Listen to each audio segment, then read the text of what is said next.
শিক্ষার্থীবৃন্দু, এখন যে ওয়েল্ডিং জোড়া দেখব তা হলো হরিজন্টাল পজিশনে গ্রুপ জয়েন অর্থাৎ 2G। 2G বলতে 2 দ্বারা হরিজন্টাল পজিশন নির্দেশ করা হয়, G দ্বারা গ্রুপ ওয়েল্ড নির্দেশ করা হয়। অর্থাৎ যে জবগুলোকে গ্রুপ করে ওয়েল্ডিং কাজ করা হয় সেই জবগুলোকে G দ্বারা প্রকাশ করা হয়। তাহলে আমরা বুঝতে পারলাম 1, 2 সংখ্যাগুলোকে দ্বারা পজিশন নির্দেশ করে, আর G দ্বারা গ্রুপ, যে জবগুলোকে গ্রুপ করে ওয়েল্ডিং কাজ করা হয় সেগুলোকে G দ্বারা প্রকাশ করা হয়। এখানে 2তে বোঝানো হয়েছে হরিজন্টাল পজিশন, জিতে গ্রুপ, অর্থাৎ জবকে যখন গ্রুপ করে হরিজন্টাল পজিশনে রেখে ওয়েল্ডিং জোড়া তৈরি করব তখন তাকে 2G বলে। এই হরিজন্টাল পজিশনে গ্রুপ জয়েন্টের অর্থাৎ 2Gর রোড পাস কিভাবে দিতে হয় এখন তা আমরা দেখব। ইলেকট্রোডকে 90 ডিগ্রি থেকে নিচের দিকে 5 ডিগ্রি কমে যেদিকে ওয়েল্ডিং হবে সেই দিকে 15 থেকে 30 ডিগ্রি অ্যাঙ্গেলে অর্থাৎ 60 থেকে 75 ডিগ্রিতে রেখে ইলেকট্রোড চলবে। এখানে ইলেকট্রোড চালানো যাবে দুই ভাবে।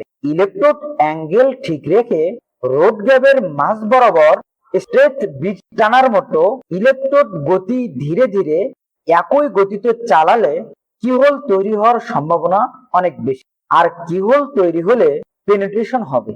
আর একভাবে এই ইলেকট্রোড চালনা করা যায়, সেটা হচ্ছে ইলেকট্রোড অ্যাঙ্গেল ঠিক রেখে ইলেকট্রোড রোড গ্যাপের মাঝ বরাবর রেখে ওয়েভিং করে, অর্থাৎ ইলেকট্রোড উপরের নিচে করে।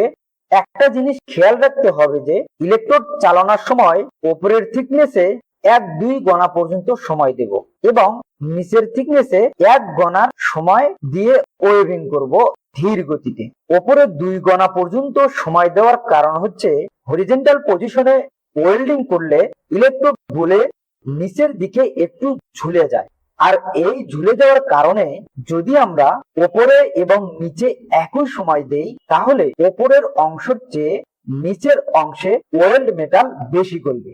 সেজন্য আমরা উপরের থিকনেসে একটু বেশি সময় দিয়ে নিচের থিকনেসে একটু কম সময় দিয়ে ওয়েল্ডিং করব। এইভাবে ওয়েভিং আকারে ওয়েল্ডিং করলে সুন্দর পেনিট্রেশন পাওয়া যাবে। চলুন ভিডিওতে আমরা তা দেখে নিই।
এখানে একটি বিষয় মাথায় রাখতে হবে যে ইলেকট্রোড চালানোর সময় অবশ্যই কিহোল হচ্ছে কিনা এবং আমার রড ফেস দুই প্রান্ত জোড়া হচ্ছে কিনা এটা কনফার্ম হওয়ার পর সামনের দিকে চলতে হবে, তাহলে হরিজন্টাল পজিশনে কিহোল করা সম্ভব হবে এবং সুন্দর পেনিট্রেশন করা সম্ভব হবে।